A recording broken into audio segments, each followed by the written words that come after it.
Olá pessoal, vamos então para a nossa aula sobre a hipófise ou pituitária. Vou apresentar minha criança aqui para vocês primeiro então. A tal da hipófise, ela nasceu de um encontro amoroso. Veja aqui, ó. Aqui você tem aqui o desenvolvimento embrionário, você tem aqui o sistema nervoso representado aqui em azul, né? E aqui em vermelho, que aqui ainda não está meio amarelo, mas é o vermelho aqui, né? O teto da cavidade oral. E o assoalho do diencéfalo. Nada a ver um com o outro, né? É bem diferente, né? Cada um tem uma origem embrionária diferente, mas apesar das diferenças, o teto da cavidade oral olhou para o assoalho do diencéfalo e disse: Ei, Di, você está sozinho aí? Aí o Di falou: Eu tô. E você? Aí o teto da cavidade oral disse: Eu também. Então vamos ficar sozinhos junto? Bora! Aí o teto da cavidade oral já deu uma crescida, foi para o lado, foi para cima, foi ao encontro do seu grande amor, o assoalho do diencéfalo, e aqui eles se toparam. Assim que eles se toparam, né, o teto da cavidade bucal, da cavidade oral, ele falou assim: eu sei o que eu quero da minha vida. E abandonou o teto da cavidade oral e abraçou o diencéfalo e falou assim: é com você que eu vou ficar para sempre. Amor eterno. Aí ele abraçou aqui, ó, formando o par tuberalis. Abraçou quem? A eminência mediana. E quando ele estava se apaixonado aqui no love, né, se desprendendo da cavidade oral, ele formou uma bolsa, a bolsa de Hacking. Essa bolsa de, bolsa de Hacking, essa bolsa de Hacking é a bolsa que ele levou para o encontro. E depois a bolsa de Hacking ele deixou meio que de lado, ela foi até ela desaparecer. Ficou bem pequenininha. Então, agora que ela casou, ela mudou de nome. Agora ela chama, ou ele, tanto faz, chama pars distalis. O teto da cavidade oral agora chama-se par distalis, ou adenohipófise, ou hipófise anterior. E o teto, o diencéfalo, o assoalho do encéfalo, né? O diencéfalo agora chama pars nervosa, ou neurohipófise, ou hipófise posterior. E assim, para celebrar o casamento, quem que aconteceu? Veio uma membrana conjuntiva aqui, ó, e selou o casamento dos dois, fez o casamento dos dois, ó. Eles são envoltos por uma membrana conjuntiva de fibras reticulares. Aí, essa estrutura passou-se a se chamar, então, hipófise, depois desse casamento improvável entre o teto da cavidade oral e o assoalho do diencéfalo. Então, vamos focar aqui na pars distalis dessa união amorosa e na pars nervosa dessa união amorosa.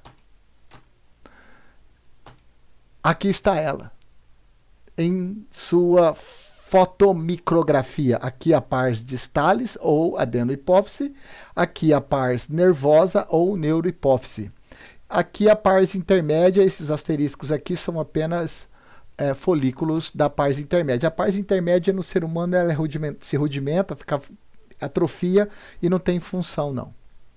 Nos outros vertebrados tem função de produzir hormônio melanócito.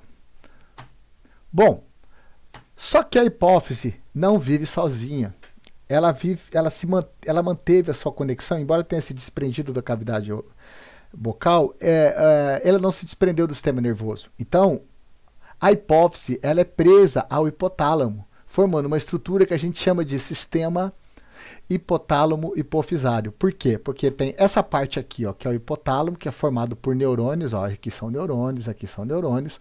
Cada neurônio numa região diferente recebe um nome diferente. Aqui estão representados os núcleos supraóptico e paraventricular, e aqui representando os núcleos dorso mediano, dorso ventral e infundibular. São regiões, núcleos são regiões de corpos celulares no sistema nervoso central.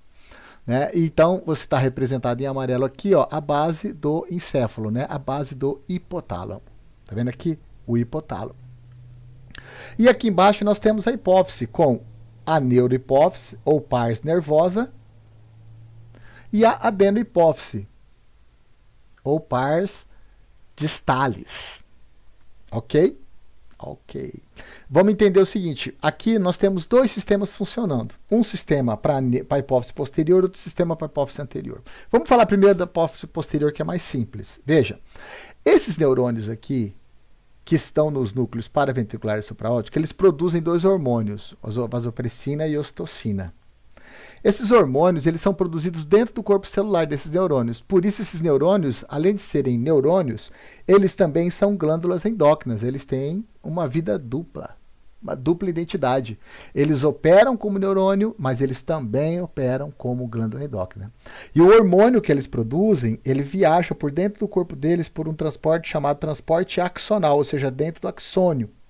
E eles ficam armazenados aqui, ó, no terminal axonal. Por isso que você tem essa representação mais abaulada aqui no final do axônio. Eles ficam guardadinhos aqui, quietinho, de boa.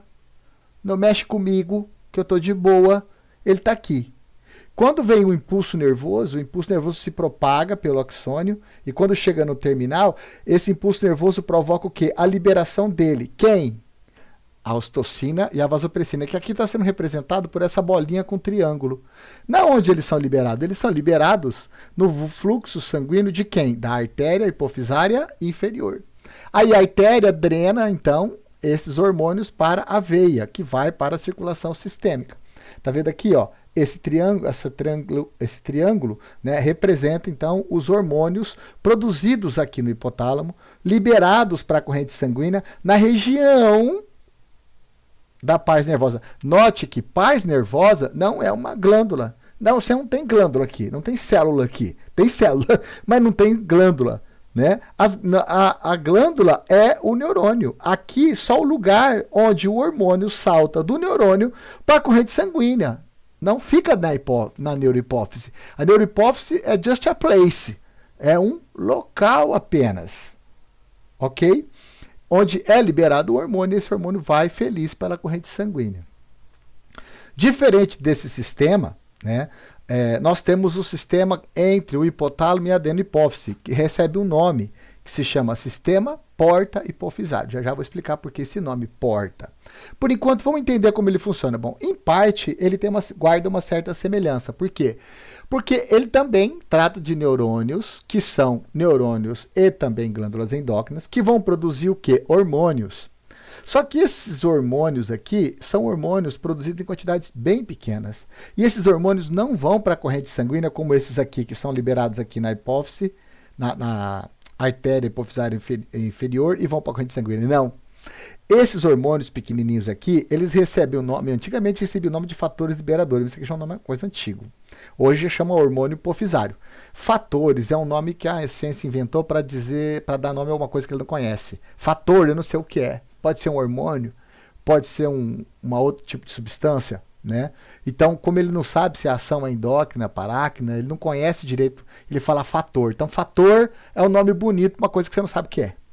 Mas hoje já não se conhece tudo, mas se conhece bem já os hormônios hipofisários. E esses hormônios que são produzidos nesses núcleos, que eu já mencionei aqui, o dorso mediano, o dorso ventral, infundibular, eles são produzidos dentro do corpo celular do neurônio, que funciona também como glândula endócrina, transporta esses fatores liberadores pelo axônio e armazena eles no terminal axonal. Veja, igualzinho o que aconteceu aqui com o magno celular, com a ocitocina e a vasopressina, igualzinho. Só que aqui, né, eles estão numa região chamada eminência mediana. Eminência mediana é uma região do sistema nervoso central, certo? Chama-se eminência mediana. Essa eminência mediana tem o quê? Ela é banhada pela artéria hipofisária superior. Não é qualquer uma não, essa aqui é inferior, essa aqui é superior. Eu sou superior a você, inferior. E dessa artéria hipofisária superior, partem vasos chamados de plexo capilar primário. São esse monte de vasos sanguíneos menores que partem da artéria hipofisária superior. E é nesse plexo capilar primário que são liberados quem? Os hormônios produzidos aqui, ó, nos neurônios que estão no hipotálamo torso mediano, torso ventral e infundibular. Eles são liberados também para o vaso sanguíneo, assim como aqui. Só que diferente do que acontece aqui, ele dá uma viagem curta. Ele chega até aqui, ó. Na onde? Até no plexo capilar secundário. Ah, você não vai dar a volta inteira não, meu filho. Você vai dar só uma voltinha. Você vai sair daqui e vir para cá. Aqui ele sai e entra em contato com as células da adenohipófise. Note que aqui não tem células. Aqui tem. E essas células não são só células, elas são glândulas. Glândulas da hipófise. E essas glândulas são vários tipos diferentes que recebem informação para quê? Para produzir os hormônios hipofisários, que são representados aqui por essa bolinha amarela com o núcleo verde. Então, essa bolinha amarela com núcleo verde representa o hormônio hipofisário, que é liberado na corrente sanguínea, aqui no plexo secundário, e daqui ele vai para a corrente sistêmica. Note que os fatores liberadores não vão para a corrente sistêmica, eles param aqui. Eles são liberados no plexo primário e eles desaguam para dentro da glândula no plexo secundário. A glândula, então, recebe a informação, esses fatores liberadores, eles que ordenam, eles que controlam, eles que mandam a hipófise anterior produzir os seus hormônios. Então, você tem vários fatores liberadores e vários hormônios hipofisários. Cada um tem seu chefe aqui. E aí o hormônio fala, produz aí hormônio de crescimento. Aí uma glândula produz hormônio de crescimento e manda para a corrente sanguínea. O outro aqui, produz tiroxina. Aí outra glândula aqui produz tiroxina e vai para a corrente sanguínea. Já já a gente vai ver quais são esses fatores liberadores e quais são esses hormônios produzidos pela hipófise. Importante aqui é entender que esses hormônios hipofisários, eles foram produzidos pelas glândulas que estão dentro da hipófise anterior. E essa glândula respondeu a um sinal químico, que a gente chama de fator liberador, ou hormônio hipofisário, que chegou aqui pela corrente sanguínea do plexo, entrou no plexo primário, saiu no plexo secundário, ou seja, você tem duas regiões de troca antes de ir para a corrente sanguínea. É por isso que ele recebe esse nome de sistema porta. Vamos entender esse sistema porta, a definição dele. No nosso corpo, o coração bombeia o sangue, todo o sangue que sai do coração é chamado de sangue arterial. Esse sangue arterial, ele realiza trocas no tecido, deixa oxigênio, nutriente, pega de volta gás carbônico e os metabólitos. E, então, esse sangue agora com os metabólitos e CO2 volta para o coração, certo? Depois o coração joga isso para o pulmão e volta para jogar fora o CO2 e pegar oxigênio de novo. Eu não preciso representar aqui a circulação sistêmica, porque ela não faz parte da definição. O que conta aqui é que eu tenho um circuito, coração, artéria, troca, veia, coração. É um circuito, certo?